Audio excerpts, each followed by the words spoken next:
Over the last 24 hours, Kenyans have been treated to scenes they can't make any head or tail out of. Yeah. Raila Odinga arrived at the funeral of the late Mukami Kimathi and was welcomed with a rousing welcome. But what attracted Kenyans' attention was the fact that he walked over and warmly shook the hand of Rigathi Gachagua and President William Samoei Ruto, in that order.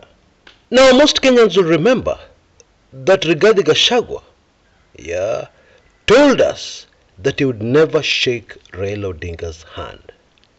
But then he stood up with respect, because body language doesn't lie, and took Raila's hand.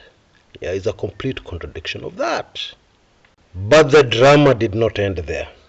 Later in the day, Raila and Ruto met at a sports function. And not only did they warmly shake hands, they sat close to each other and behaved like long-lost friends. Kenyans were puzzled. And indeed later, another photograph emerged, I believe the one you can see on your screens right now, which seems to have been taken at the same sports facility. Ruto and Raila were having valuable quality time together, maybe discussing something very confusing. Now, of course, the local medias analyze this as to mean that there is a handshake loading. And the reaction from the Kenyan public is very interesting. It seems that Kenyans are fatigued with this loading handshake that never seems to come. Because you see, the Kenyan public is used to very simple, basic political analysis of 1 + 1 is 2. Period. Nobody wants to ever consider that it's possible for 1 + 1, the correct answer, to be anything else but 2. And maybe it is time we made it official, by saying the following. Where Kenyan politics has reached right now, the analysis, basic analysis of 1 + 1 is equals to 2 will no longer be viable. If anybody wants to stick to that formula in analyzing our politics, they'll only get more and more confused. So, let's break it down. And after we break it down, we'll go into body language manenos. Because body language tells you a lot. And body language doesn't lie. And let's start with the analysis of the latest confusing developments. Let's start by going back to the year 2013. I believe it was April.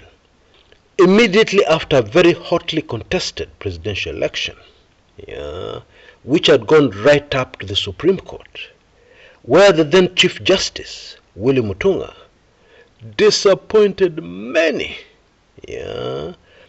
by confirming the IEBC results that gave the win to Ruto. There was a lot of tension in the country. Let me just remind you, and also for the sake of those who were too young then, there was a lot of tension in the country. And then voila, the following photograph appeared right across all media houses, newspapers, TV stations, etc., etc. I believe you can see that photograph on your screens right now. Now, those of us who were on the ground at the time, were very much aware of the fact that Raila and his running mate Kalonzo Musyoka at that time felt cheated out of victory in that presidential election. And indeed there was plenty of evidence, plenty of pointers that actually Uhuru and Ruto did not win that presidential election. Now, obviously it's human nature. If somebody takes something from you, steals something from you, especially something as costly as a successful presidential campaign, you're not going to be happy with them. But in this photograph, Ruto and Raila and Kalonzo were happy, cracking jokes, as if nothing had happened. Now at the time, what Kenyans said was that these politicians are all friends. They're always pretending. Usiweke siasa kwa roho yako. Weka siasa kwa lungs. Okay? Because things change so fast. That was the analysis. But for us on the ground, including yours truly, we knew that there was something very wrong here. There was something here that did not make sense at all. This photograph having been taken so soon after those bitter, contentious presidential elections is like somebody coming to rob you, and they rob you successfully, and they get away with it. And then shortly after that, the thieves invite you, to the house they have stolen from you, to sit on the seats they have stolen from you, and then you decide to take a photograph together, smiling and shaking each other's hands. Does that make sense to you? There can be only one logical, possible explanation of this, and it is the following: an outside factor, with outside interests, not something within Kenya. Okay? And for avoidance of doubt, this pattern, since that day in 2013, that April day in 2013, has been repeated over and over and over again. Okay? Let's quickly go through that. In 2017, the following presidential elections, who is it who really brought Raila and President Uhuru Kenyatta to the negotiation table? Now, I need to inform you in case you didn't know. The problem was never Uhuru and Raila. The problem was hardliners on both sides. So who is this powerful force that penetrated the hardliners? I put it to you, it is the same force that organized that strange photograph of 2013. Now let's move to recent times. Azimio's maandamanos have been stopped twice, dead on their tracks, for some very strange, can't be understood, can't be explained, that suddenly halted the maandamanos. And they were halted for what? By partisan talks that make 0 plus 0 times 0 sense. Okay, we all know that. So which is this outside force? And now the very latest of Raila and Ruto behaving very friendly. And before I go any further, let me make something clear. I'm not saying Raila cannot greet Ruto. If you know Raila's heart, Raila does not take things personally. Things could go wrong, and he'll walk up to you and shake your hand and greet you. Hi, how are you? You're a fellow Kenyan. Okay? That is how this gallant Kenyan behaves. A man with a big heart. A man with a heart of gold. That's really what it is. But that's not what I'm talking about. I'm talking about this choreographed, arranged, very clearly arranged meetings. Because you know, for instance, that most of the Azimio brigade was missing in action at Mukami Kimathi's funeral. They're also missing at that athletics event at Nyayo Stadium, where Raila met with Ruto again on the same day. They were again missing at the sports functions, where Raila and Ruto met again. And so there's plenty of evidence of somebody organizing, making sure that the two were at the same place at the same time. Indeed, in my view, this may have been paid advertising spots. Oh yes, you heard me right. And of course, we must bear in mind that payment comes in many forms. Payment can even come in the form of threats. If you don't do this, we will do that. Yeah, you must do what we want you to do. Therefore, pep, photo opportunities galore. Raila and Ruto. And the masses get very confused because they're on the ground. They know what's happening. Bottom line, despite interfering outside foreign forces, things on the ground in Kenya remain the same. Don't hold your breath for a handshake.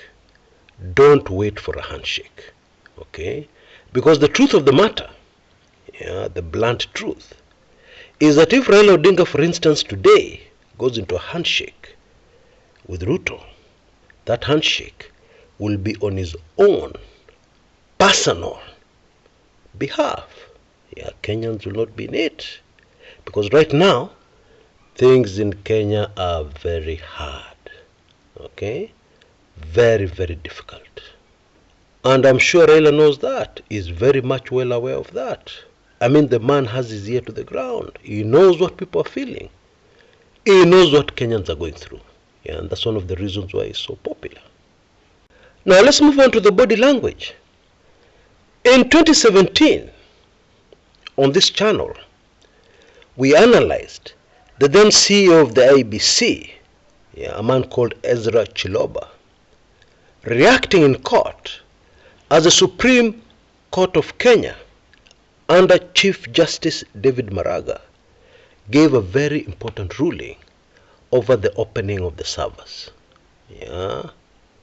Of course, at that time, those who fiddle with elections had not yet figured a very ingenious way of getting around that court order, so that they could actually legally claim tumefungua server. And very quickly, this is the trick. You have several servers. Only you know the correct server with the results you want to hide.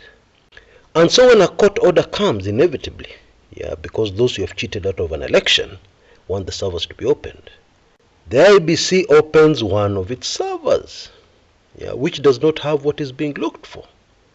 The court order has been obeyed. I'm telling you, people are crafty. Anyway, when I did that analysis for the first time, it was a very rare thing for any political analyst in the country to use body language to analyze anything. I had, of course, used it on the Kumekucha brand for a couple of years already by the time 2017 came. And it made sense to me because politicians can never tell you the truth. Politicians are always busy with their own agenda, trying to portray a certain image. And so for you to get an inkling of what is up, it is important to learn to read body language, because body language never lies. And in that analysis, it's on this channel, we were very accurately able to say that Chiloba was terrified about the servers being opened. And this is despite the fact that he did a lot of smiling in that court. Actually, in the study of body language, there is a kind of defensive smile. It's a fake smile, which hides the true feelings of a person. And we all do it. We're able to read that very accurately on the face of Chiloba. And of course, everything we read, because body language doesn't lie, panned out. In the end, it ended up being 100% true. Since then, every analyst, even the new ones, analyze body language, which is a good thing.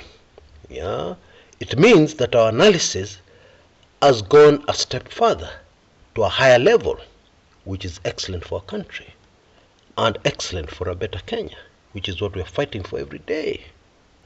Now, the body language when Gachagua greeted Raila and when Ruto greeted Raila was very clear. These people are terrified of Raila Odinga. That should be clear. Wanamuogopa. They respect him. I put it to you that Rigathi Gachagua tried very hard not to stand up when Raila came. Just review the footage for yourself. He was very hesitant about standing up, but finally stood up. I'm telling you, body language never lies. Which brings us to the conclusion that everything we hear, oh Raila this, Raila that, from Kenya Kwanza, is just hot air. It is just people pretending that they are men, pretending that actually they can compete with Raila Amolo Odinga. That's what it really is. You can't challenge that. Challenge that by looking at the body language. It's all there for anybody to see. Yeah, and of course with the help of Google. You can Google about body language and those photographs or those videos and come to your own conclusion. You will see that I'm telling you nothing but the truth of the situation. And so as our country limps forward in confusion and deepening and growing confusion, the people of Kenya are suffering. Yeah, the people of Kenya are being pushed over the edge. And therefore, those who are alert can only wonder, how do we stop what seems to be very inevitable, more and more by the day? How can we stop it? How can we save our country? Now, before I go, I have something that will be very useful to very many people on this channel. You see, the audience this channel reaches is very unique. We have many Kenyans, regulars on this channel, who are in the diaspora. We have many Kenyans in very senior positions in our country and living within the borders of Kenya who are regulars on this channel.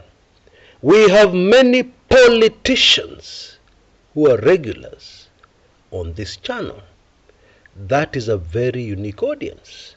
And in case you have a service or a product that you think this particular audience will be very interested in, yeah,